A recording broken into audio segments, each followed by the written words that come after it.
자, 여러분 안녕하세요. 카멘거진 최정필 기자입니다. 저희는 오늘 11세대 말도 많고 탈도 많을 것 같은 새로운 E클래스를 시승을 합니다.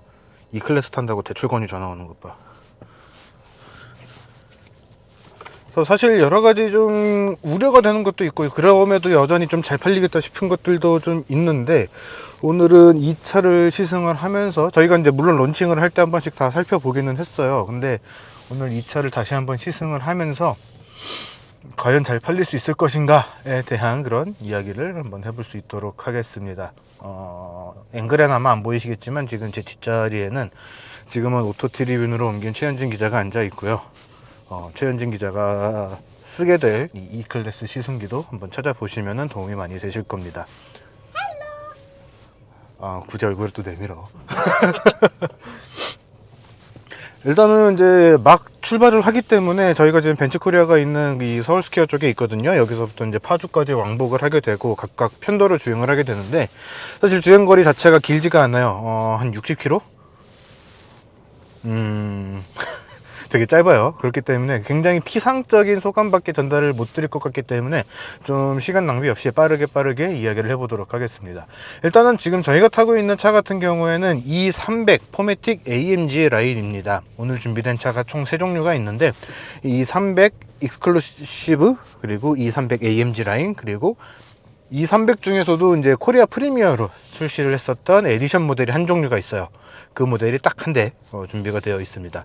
저희는 그 차는 못 타보게 됐고, 이제 E300 AMG 라인을 시승을 하게 됐어요. 사실 파워트레인이나 이런 것들은 다 똑같고, 겉에서 혹은 안에서 느낄 수 있는 몇몇 가지들, 디자인적인 요소라든가 아니면 편의 품목이라든가 그런 것들에 대한 좀 차이가 있다, 이렇게 이야기를 할 수가 있죠. 가장 큰 차이는 벤츠가 이번 E클래스에서 시그니처처럼 사용을 했었던 이 MBUX 슈퍼스크린이라는 것이 기본으로 들어가냐, 선택 품목으로 들어가냐, 그런 정도의 차이라고 볼 수 있습니다. 사실은 이 슈퍼스크린이 되게 좀 계륵 같은 존재다 라고 생각을 하는데, 그건 이따가 주행을 하면서 더 자세하게 이야기를 드려보도록 할게요. 파워트레인 같은 경우에는 이제는 E300이라고 해서 3000cc 엔진이 들어가질 않고 있죠. 48V 파워트레인, 48V 파워트레인이다. 48V 마일드 하이브리드 시스템이 결합이 되어 있는 2000cc 엔진이 장착이 되어 있습니다. 변속기는 9G트로닉 변속기가 조합이 되어 있고, 그렇게 되면서 최고 출력 한 258마력, 그리고 최대 토크도 약 40kgps가 조금 넘는, 어떻게 보면 굉장히 무던무던한 그런 수치들을 발휘를 해주고 있습니다. 벤츠코리아가 조금 강조를 했던 게 생각보다 연비가 잘 나와요 라는 거였어요. 공식적으로 인증을 받은 복합 연비는 11.6km/L로 인증을 받았던데, 실제로는 어떻게 연비가 나오게 될지 한번 체크를 해볼 수 있도록 하겠습니다. 그리고 지금 저희가 운전을 하고 있기 때문에 지금 안 보이실 텐데, 저희가 타고 있는 이 차는 그 형광번호판이 붙어 있어요. 가격 때문이죠. 그냥 E300을 구매를 하시게 되면은 약 한 8,990만원 정도 하고요. 저희가 지금 타고 있는 이 AMG 라인을 하시게 되면은 9,390만원 이라는 가격이 책정이 됩니다. 이 차, 이 두 개의 모델을 먼저 판매를 시작을 하고 있고, 1분기 중에 220D, 그 다음에 이제 뭐 상반기 중에 2450, 연내 200, 그렇게 기억을 하고 있거든요. 순차적으로 파워트레인은 이제 더 추가가 될 예정인데, 사실 이 차를 먼저 낸 거에는 나름의 이유가 있었다고 생각은 해요. 살 사람들은 산다 라는 거거든요.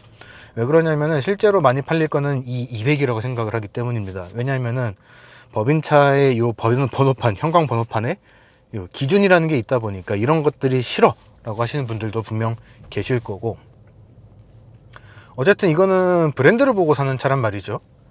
특히 요즘의 벤츠가 옛날 벤츠 같지가 않은 그런 측면들이 분명히 있기 때문에, 성능을 보고 E300을 산다? 사실 그러는 경우는 많이 없다고 생각이 됩니다. 그래서 가장 많이 구매를 하시게 될 거는 아무래도 E200 혹은 E220D가 되지 않을까 싶어서, 오늘 이 차를 시승을 해보는 거는 벤츠가 이만큼 좋습니다 라는 것들을 저희 언론을 통해서 이렇게 막 풀어놓고, 200을 타고서 이거 왜 그래? 라고 하시는 분들께 여러분들이 싼 거를 사서 그래요 라고 고객한테 약간 좀 전가를 하려는 의도도 있지 않을까 생각이 듭니다. 왜냐면 어차피 많이 팔릴 거는 200 아니면 220D라.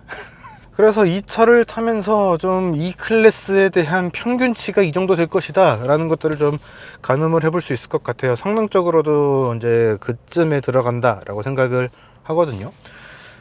근데 몇 가지 좀 빠진 것들이 있어요. 예를 들면은 이제 코리아 패키지에 들어가는 것들인데, 뒷바퀴까지 조형이 되는 거, 이제 저게 들어가게 되면은 엔지니어링 패키지라고 했던 걸로 기억을 해요. 저게 들어가게 되면은 최대 4.5도까지 리어휠 조형이 들어가게 되는데, 이 차에는 그게 빠져 있습니다. 저게 들어갔냐 안 들어갔냐의 차이가 이제 유턴할 때 특히 좀 많이 드러나게 되는데, 그런 것들이 좀 빠져 있다라는 게 좀 아쉬운 포인트라고 이야기를 할 수 있을 것 같아요. 사실 1억에 육박하는 돈을 주고 사게 되는 차가 됐는데, 그러면은 그 정도는 좀 들어가 있어야 되지 않았을까라는 생각이 들고요. 일반의 E300 모델하고의 차이점이라고 한다면 사실 서스펜션이 완전히 차이가 납니다.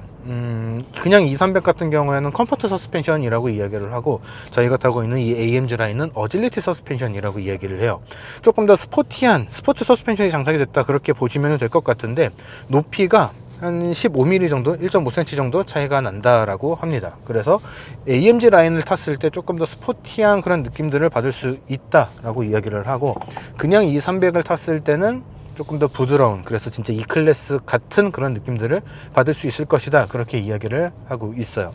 사실 일반의 E300을 아직 못 타봤기 때문에 그 차이에 대해서는 나중에 이야기를 해야 될 것 같지만, 어질리티 서스펜션이 들어갔다라는 점에서 어떤 점이 더 이렇게 좀 스포티한 느낌들이 잘 전달이 되는지, 그런 것들을 보면 될 것 같습니다. 일단 바로 느껴지는 것 중에 하나는, 설명을 들은 것보다는 정숙하지는 않다라는 거거든요. 이제 이중접합 유리라고 하죠. 이제 무슨 또 무슨 다른 유리라고 따로 설명을 해준 게 있는데, 어쨌든 이중접합 유리가 좀 다양하게 골고루 적용이 되어 있습니다. 그런데 지금 타면서 느끼는 거는 이전 모델에서의 이 300하고 크게 차이는 없는 것 같다라는 생각이 들거든요.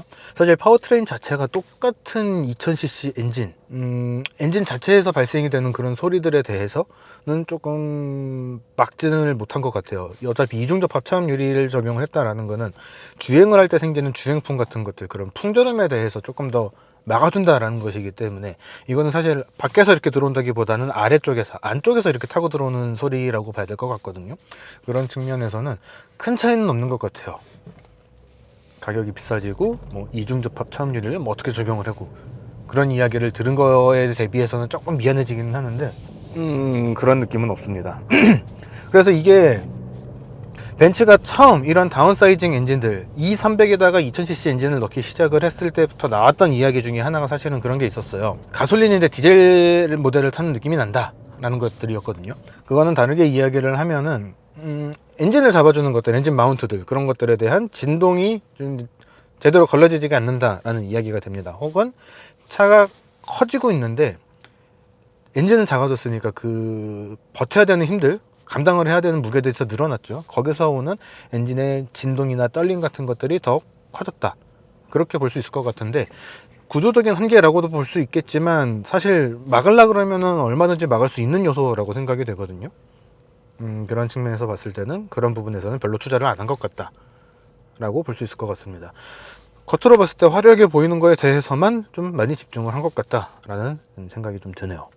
그리고 이 실내 구성에 대해서 조금만 더 이야기를 보태보면은, 사실 얼마 전에 카와우에서 그런 이야기를 했어요.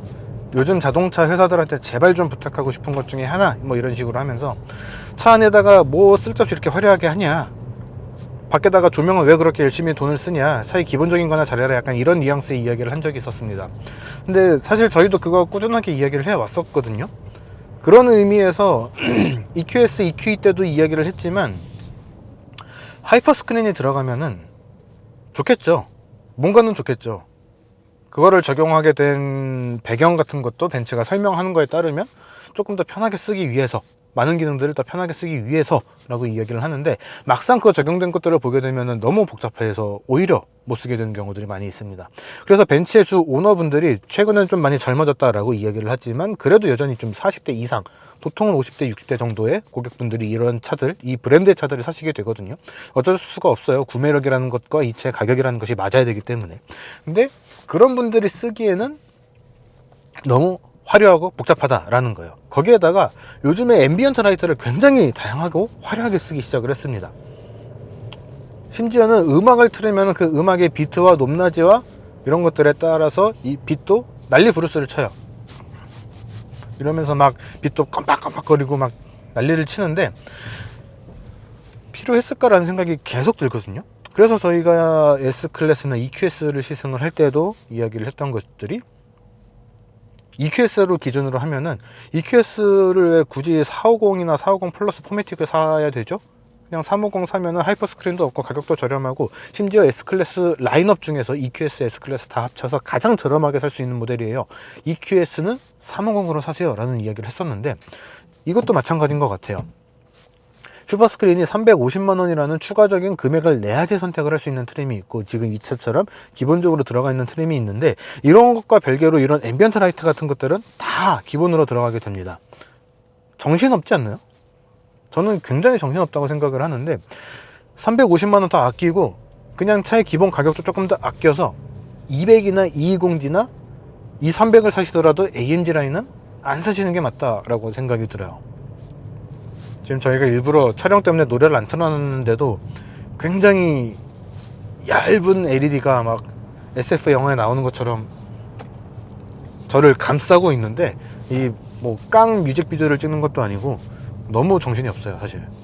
그래서 이런 것들이 없는 모델 차라리 아래 트림을 선택을 하시는 것이 더 좋겠다라는 생각이 듭니다.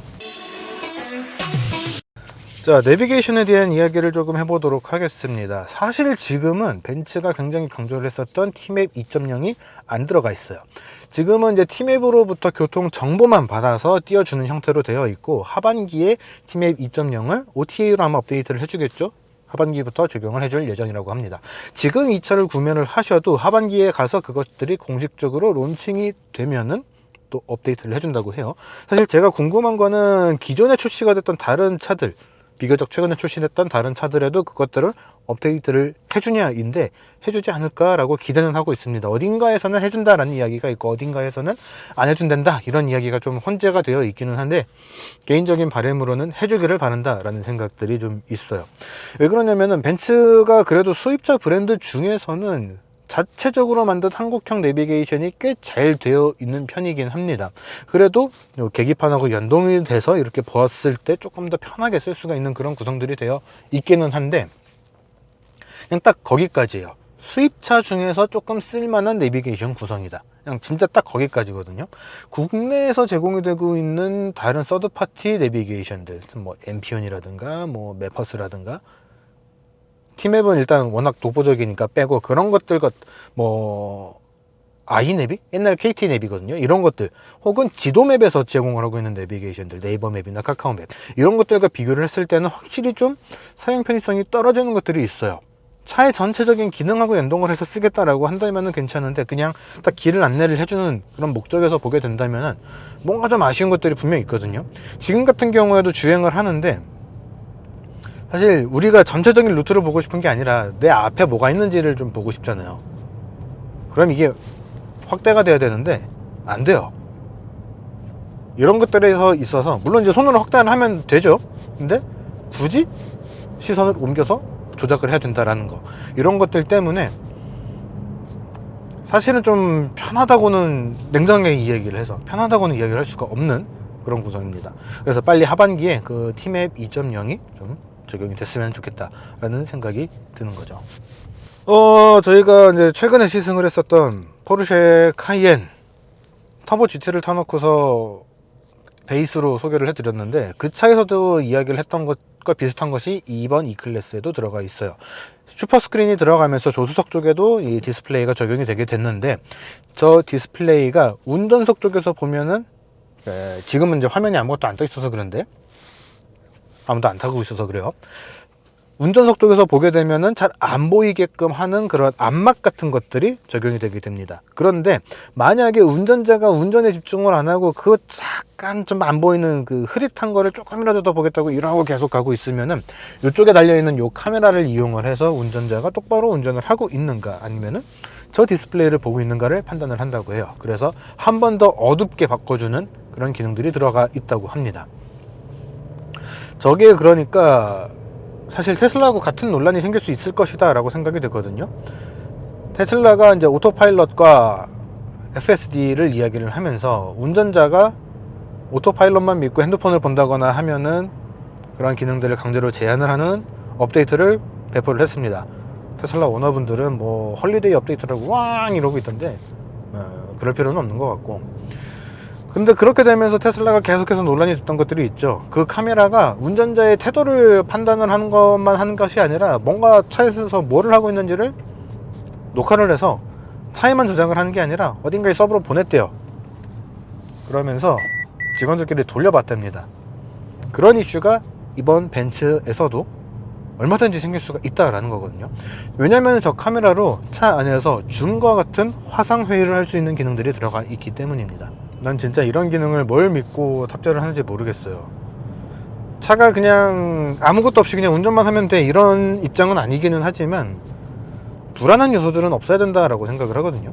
사실 자동차가 계속해서 첨단화가 되고 있고 5G가 됐든 4G가 됐든 와이파이 테더링이 됐든 뭐가 됐든 자동차가 외부하고 계속해서 통신을 하는 그런 환경들이 만들어지고 있는 상황인데, 그런 상황에서 저런 것들이 필요한지는 모르겠습니다. 잠깐 돌아왔는데 그렇게 해서 저것이 운전자를 인지를 해서 운전을 할 때 또 앞에를 똑바로 안 보고 옆에를 보고 있다라고 판단이 되면은 한 번 더 어둡게 해주는 그런 기능이 들어가 있다고 해요. 사운드 시스템 같은 경우에는 벤츠가 굉장히 사랑하는 부메스터 사운드 시스템이 들어가 있습니다. 그렇게 되면서 아까 이야기했던 요 앰비언트 라이트 뿐만 아니라 시트에서도, 뒷좌석은 아니라고 해요. 앞좌석에서만 되는 것 같은데 시트에서도 리듬에 맞춰서, 비트에 맞춰서 운전자를 텅텅텅텅 쳐주는 그런 기능이 들어가 있습니다.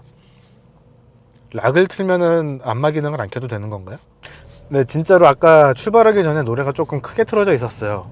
리한나의 Lift Me Up 이라는 노래가 틀어져 있었는데 진짜로 딱 앉아서 의자 세팅하고 촬영 세팅하고 하는데 야 이거 멀미 나겠다 이런 얘기를 했거든요. 세팅을 잘 하실 필요가 있을 것 같아요. 가속을 했을 때는 물론 아직 신화라서 많이 밟아본 거는 아니기는 한데 확실히 48V 마일드 하이브리드가 들어간 2000cc 엔진이라서 엔진이 고생을 한다 라는 느낌들이 조금 들기는 합니다. 이거는 이따가 자유로 들어가서, 강변북로 들어가서 다시 한번 이야기를 해보도록 할게요.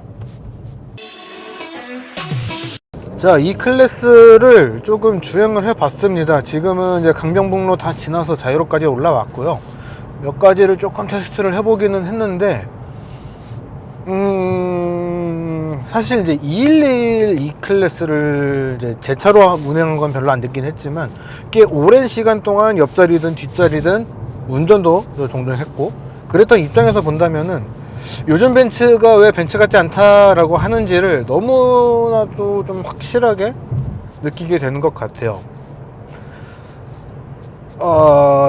일단 세 가지가 있을 것 같아요. 일단 첫 번째는 역시 이제 아무리 다운사이징이 트렌드가 됐고 전동화까지 껴서 들어가는 게 요즘의 추세라고 하더라도 이 차급의 2000cc는 조금 무리인 것 같아요.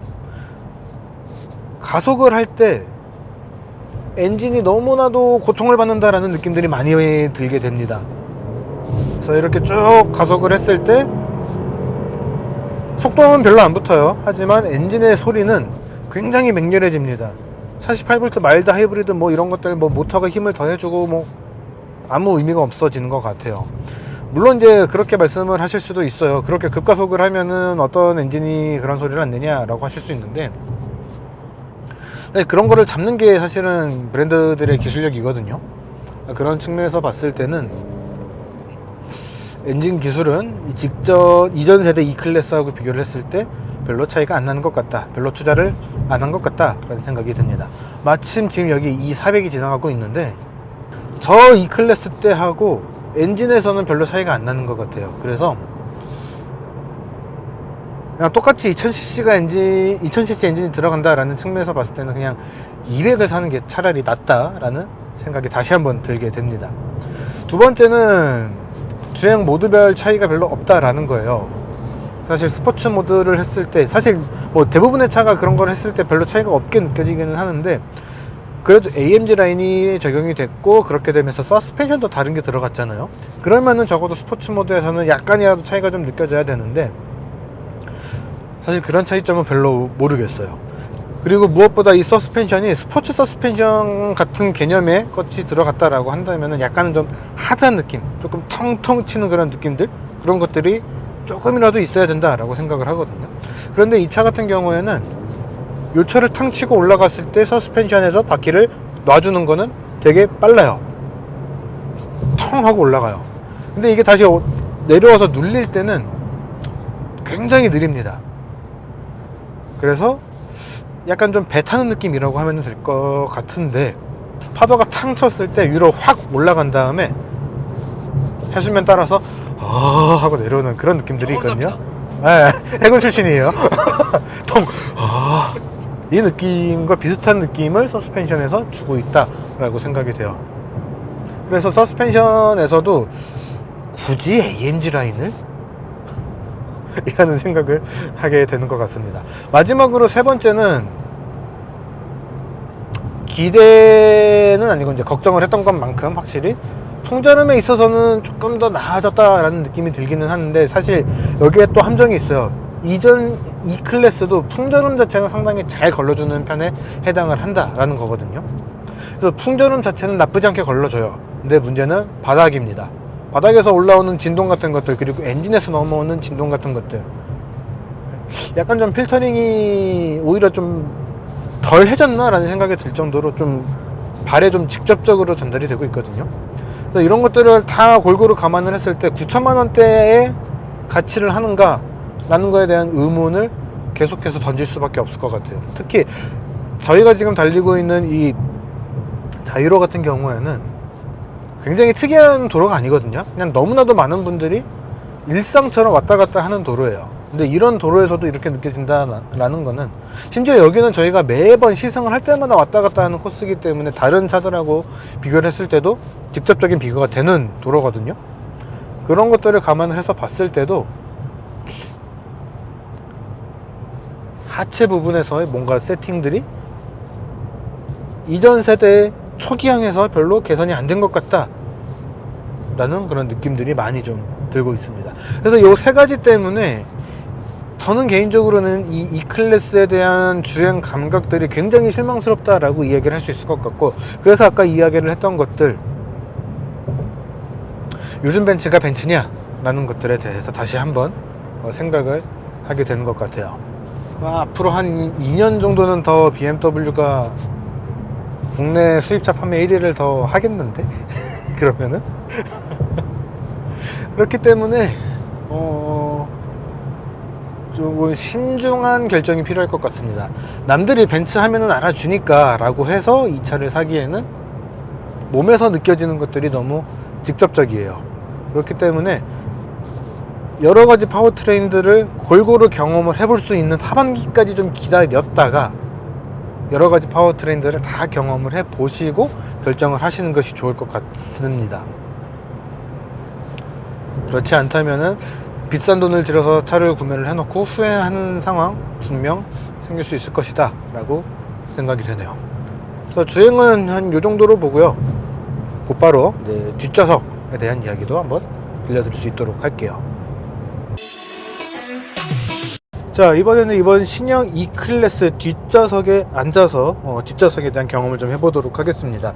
사실 이 E클래스라고 하는 차급 같은 경우에는 오너 드리븐으로도 많이 사용을 하지만 패밀리카라든가 의전용이라든가 이렇게 뒷좌석에서도 많이 사용이 되는 그런 모델입니다. 그렇기 때문에 뒷좌석의 승차감도 상당히 중요하다 이렇게 볼 수가 있는 거죠. 특히 우리나라 같은 경우에는 이 클래스를 누가 쇼포로 쓰냐? 라는 그런 반응들 많이 보이기는 하는데 뭐 조금 일반적이진 않습니다. 하지만 뭐 대사관이라든가 이런 곳들 그리고 이제 외국에서 나가 보게 되면은 이 클래스만 하더라도 그러니까 뭐 어디에 장관 어디 회장님 회장님은 좀 다르겠다. 어디에 뭐 장관, 고위직, 공무원 이런 사람들이라고 하더라도 생각보다는 S클래스를 잘 안 타요. 왜냐면은 지나치게 사치를 부린다라는 그런 인식 때문에. 그렇기 때문에 E클래스만 하더라도 상당히 높은 사람들이 이렇게 뒷좌석에 앉아서 타는 경우들이 상당히 많이 있습니다. 그렇기 때문에 우리나라하고는 환경이 조금 다르다 이렇게 볼 수가 있는 거죠. 그런데 그렇기 때문에 뒷좌석이 승차감이 상당히 중요한 모델이라고 볼 수가 있는 거거든요. 근데 어떻게 보면은 다행이라고 생각이 되면서도 또 어떻게 보면은 굉장히 의아한 것이, 아까 앞쪽에서 저희가 요철을 특히 넘어갈 때 퉁 하고 천천히 내려가는 그런 느낌, 퉁 이런 느낌에 대한 이야기를 했었잖아요. 근데 그런 것들과 다르게 뒷좌석에서는 그래도 조금 일률적인 그런 충격을 받아주는 느낌들, 그런 느낌들이 좀 있습니다. 앞좌석보다 확연히 덜 하기 때문에 이 갭이 좀 큰 편이거든요. 그래서 같은 차인데 왜 이렇게까지 차이가 날까라는 거에 대한 좀 의문이 좀 드는 것도 사실입니다. 사실 이 차가 AWD 사륜구동까지 적용이 되어 있는 모델이고, 그렇기 때문에 이제 앞쪽 바퀴에도 이제 구동력들이 들어가게 되거든요. 그런데도 불구하고 이렇게까지 갭이 크다라는 거는 좀 재미있으면서도 신기한 부분이라고 할 수 있을 것 같아요. 그래서 지금 제가 타면서 느끼는 거는 승차감이 좋다라는 것들을 좀 느껴보고 싶다, 그렇다고 한다면은 뒷좌석에 타봐야 될 것 같다, 그렇게 생각이 듭니다. 그리고 저희하고도 이제 도움을 많이 주시는 이제 이동희 칼럼니스트께서 그 에어 서스펜션이 장착이 되어 있는 엔지니어링 패키지가 포함된 코리아 에디션을 시승을 했다고 하세요. 이동희 칼럼니스트의 설명을 들어보니까 아, 이게 진짜 승차감이 좋은 벤츠라는 그런 느낌이구나 라는 것들을 느끼셨다라고 해요. 그래서 아까 저희가 주행을 하면서 마지막에 했던 이야기의 반복인데, 골고루 타보실 필요가 좀 있을 것 같습니다. 나중에 220D나 200 모델을 탔을 때는 또 느낌이 완전히 다를 수 있겠다라는 생각이 들거든요. 꼭 골고루 좀 경험을 해보셨으면 좋겠어요. 공간감에 대해서는 일단은 전체적인 차의 크기가 4955로 거의 5m에 육박하는 그런 길이로 늘어나게 됐습니다. 그렇게 되면서 실내 공간 같은 경우에도 요 다리 공간 쪽이 한 20mm 정도 늘어났다, 그렇게 이야기를 하고 있어요. 그런데 지금 제가 앞좌석 시트를 제 몸에 맞춰서 지금 세팅을 해놨거든요. 머리 공간 같은 경우에는 주먹 하나가 조금 타이트하게 들어가는 그런 머리 공간을 보여주고 있고, 무릎 공간이나 발 공간은 많이 넓어졌다라는 느낌들이 듭니다. 직전 세대 모델 같은 경우에도 꽤 넓어진 그런 공간들을 보여주기는 했지만, 그래도 여전히 조금 뭔가 좀 타이트하게 넓다라는 느낌들, 열심히 늘려서 이 공간을 만들었구나 라는 느낌들이 있었다라고 한다면은, 이번 E클래스에서는 더 여유 있게 공간이 괜찮다라는 느낌을 전달을 해준다, 이렇게 볼 수 있을 것 같아요. 근데 전체적인 소재가, 물론 이제 벤츠가 이런 식으로 한 지 좀 되긴 했습니다. 근데 어떻게 보면 원가 절감이거든요. 소재 자체가 그렇게까지 막 많이 고급스럽다, 좋다 라는 느낌까지는 안 드는 것 같아요. 이런 부분들 같은 경우에도 좀 흔들리는 그런 부분들이 있고, 앞좌석 등받이에 있는 포켓 같은 경우 이렇게 펼쳐보게 되면은, 물론 안 보이는 부분이기 때문에 조금 좀 소홀할 수는 있어요. 하지만 박음질이 좀 되담한 듯한 그런 가죽의 요 단면이라든가 그런 것들이 고스란히 보이고 있습니다. 사실 이런 고급 브랜드, 프리미엄 브랜드에서 고급감이라고 하는 것의 포인트 중에 하나는 이런 마감 같은 것들에 대한 디테일이거든요. 근데 그런 것들이 조금 부족해진 느낌이 이번에도 좀 든다라고 생각이 되고, 무엇보다 중요한 거는 소재 자체가 그렇게까지 고급스러운 소재다라는 느낌은 안 드는 것 같아요. 그래서 지금 조수석 등받이를 보고 있는데 너무나 당당하게 저렴한 플라스틱입니다 라는 것들을 좀 강조를 하는 듯한, 이것도 왜 이렇게 많이 흔들리냐 이런 것들이 좀 있어요. 거기다가 지금 실밥 같은 것들도 지금 제 눈에 좀 많이 보이거든요. 이런 것들을 감안을 한다면은 확실히 요즘 벤츠가 예전 벤츠하고는 좀 많이 달라졌구나 라는 생각이 좀 들게 될 것 같습니다. 편의 장비 같은 경우에는 별거 없어요. 요 가운데 쪽에도 뭐 USB 포트도 안 달려 있고, 그냥 컵홀더, 뒷자리를 위한 열선, 요 정도가 들어가 있다, 그렇게 정리가 될 것 같아요. 사실 중요한 거는 그게 되거든요. 항상 그렇지만 누군가에게 보여주는 것도 중요하지만 내가 그 차에 그 돈을 주고서 샀을 때 만족할 수 있는가. 뒷좌석에 누구도 태울 일이 없다 그러면은 만족감이 그렇게까지 떨어지진 않을 것 같아요. 그런데 사실 E클래스 정도 되는 차의 크기를 생각을 한다면은 뒷좌석에 누군가가 탈 수밖에 없거든요. 가족이 됐든, 가족 중에서도 내 아이가 됐든, 누군가, 높은 분이 됐든, 누군가는 탈 수밖에 없습니다. 정말 혼자 타는데, 모든 상황에서 혼자 타는데 이런 차급을 산다라고 하는 건 어떻게 보면은 일종의 낭비고, 돈을 좀 많이 썼다라는 느낌을 낼 수 있는 그런 모습이 되거든요. 그런 관점에서 봤을 때는 만족도가 좀 많이 떨어질 수도 있겠다, 그렇게 생각이 듭니다. 그래서 E클래스를 나는 운전석에서 아무도 안 태우고 나 혼자 타고 다닐 건데 밖에서 보이는 게 중요해 라고 한다면은 살만한 것 같아요. 그런데 그런 것이 아니라 누군가 같이 타는 사람도 신경을 써야 되고 밖에서 봤을 때 미학적인 것들도 조금 챙겨야겠어 라고 하시는 분이라면은 저는 다른 차들도 다시 한번 고려를 해봐야 되지 않을까, 그렇게 정리를 할 수 있을 것 같습니다. 차 가격이 아직 국내 공식 출시가 안 된 200 모델이 한 6천, 7천 정도 됐었고, 이 4억은 가장 높은 모델로 가면 1억 원이 훌쩍 넘어가요.